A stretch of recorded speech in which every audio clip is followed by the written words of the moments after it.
Hey guys, Major Cade here, and I got some pressing intel for you. But before we begin, I do want to let you know that the Double Tap Show goes live on Twitch every Monday, Wednesday, and Friday at 1 p.m. Eastern Standard Time. Link in the description below. I also post new content to this channel every week, so make sure to hit the subscribe button and turn your notifications on to stay up to date when new intel goes live. Now with that out of the way, let's debrief.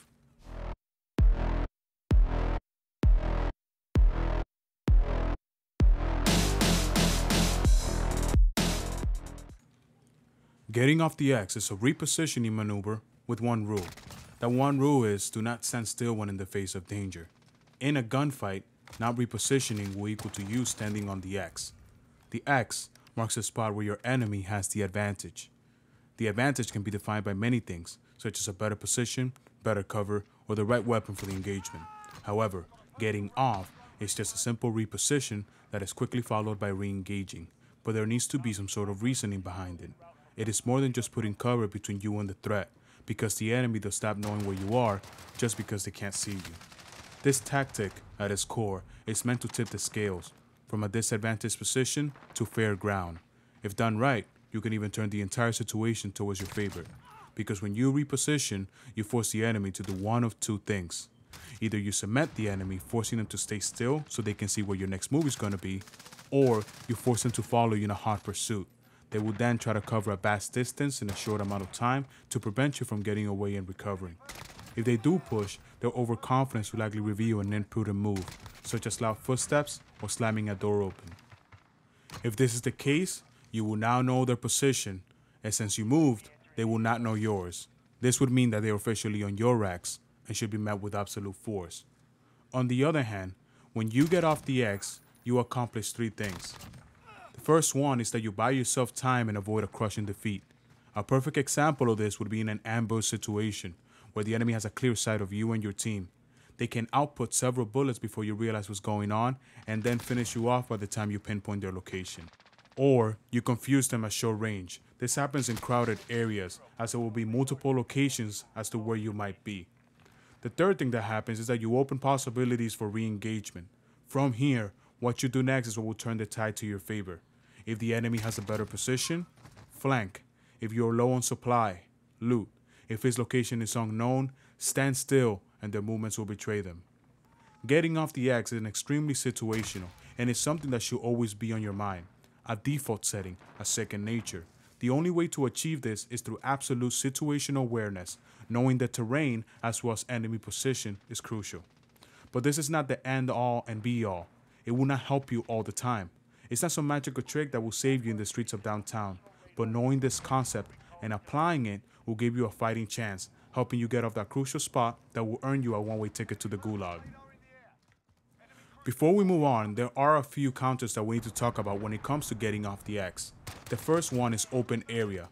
In an open area where cover is limited, getting off the X is more difficult. It won't be just one reposition, but instead a string of repositions onto total concealment. Next is Tracker. The Tracker perk will allow your enemy to see your footsteps, and there simply is no counter to this. In situations like this, re-engagement is your only option, as you never want to get caught on the back pedal or the retreat. Third is UAV. When the enemy loses sight of you, their de facto maneuver is to deploy a UAV, usually followed by an aggressive push.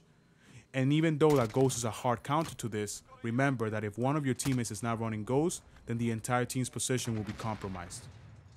Finally, is the heartbeat sensor, the most commonly used equipment in Warzone. Now, unlike multiplayer, in Warzone the heartbeat sensor is buffed from 30 meters to 50 meters. Know that it will be used against you, but you can use that to your advantage. Use the delay between every single ping to keep repositioning. Keep the enemy guessing as to where you might be, and when you're ready, re-engage.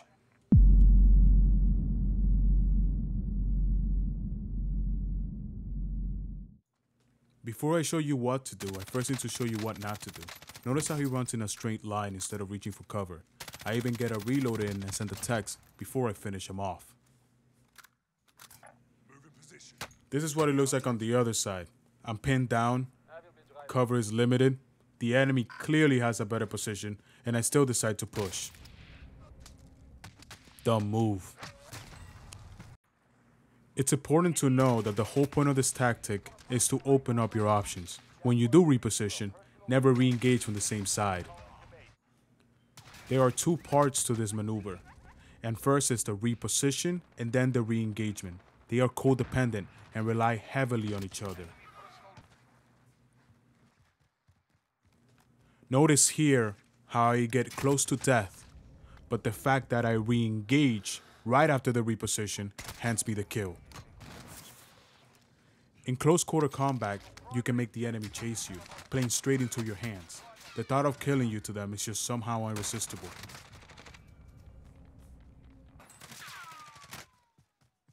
Or you can confuse the enemy, and just to drive my point even further, look how much time I have, and how the options immediately open up. I can heal, catch a reload, I can move back to the circle and forget that this dude ever existed. Or I can do my personal favorite, re-engage. Need recon on my position. UAV entering the AO.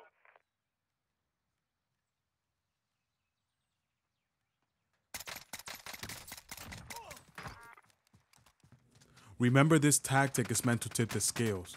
In this case study, the enemy has the absolute upper hand. I have no armor, he knows my location, he even throws a snapshot grenade just to pinpoint me even further. But when you reposition, you give the enemy this false sense of security. Let them have it. They will never see you coming.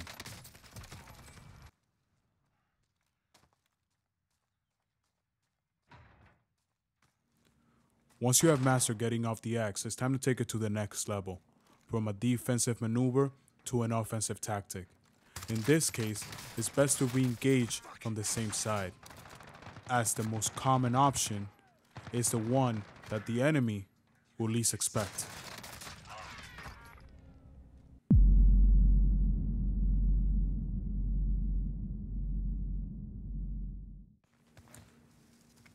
There's only one reversal, and I personally use this in every class, and that is High Alert. It is by far the most powerful tool to get off the X. It tells you the direction that you're getting spotted from before a single shot is fired, allowing for more time to plan a counterattack and making the path to get off the X clear. If you're quick enough, you can even use the yellow indicator to know where the enemy is and avoid the ambush altogether, successfully getting off the X before you're ever even on it.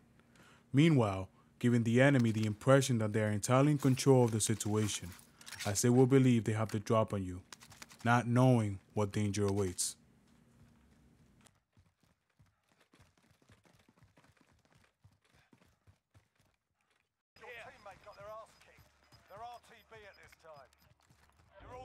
A little history about this reversal. We had just gotten out of a heavy gunfight, and I have lost both of my teammates, but I do have enough cash to secure the redeployment. So I approach the buy station, my High Alert goes off. Knowing that cover is limited, I get a head start.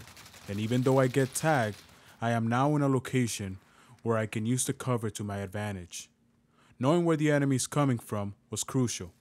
I throw a termite to close off this option and make him fight on my terms. Sadly, he never stood a chance. Know that this is an offensive maneuver. Depending on the situation, it could be used as an offensive tactic. Know that you can avoid a crushing defeat if you're agile enough.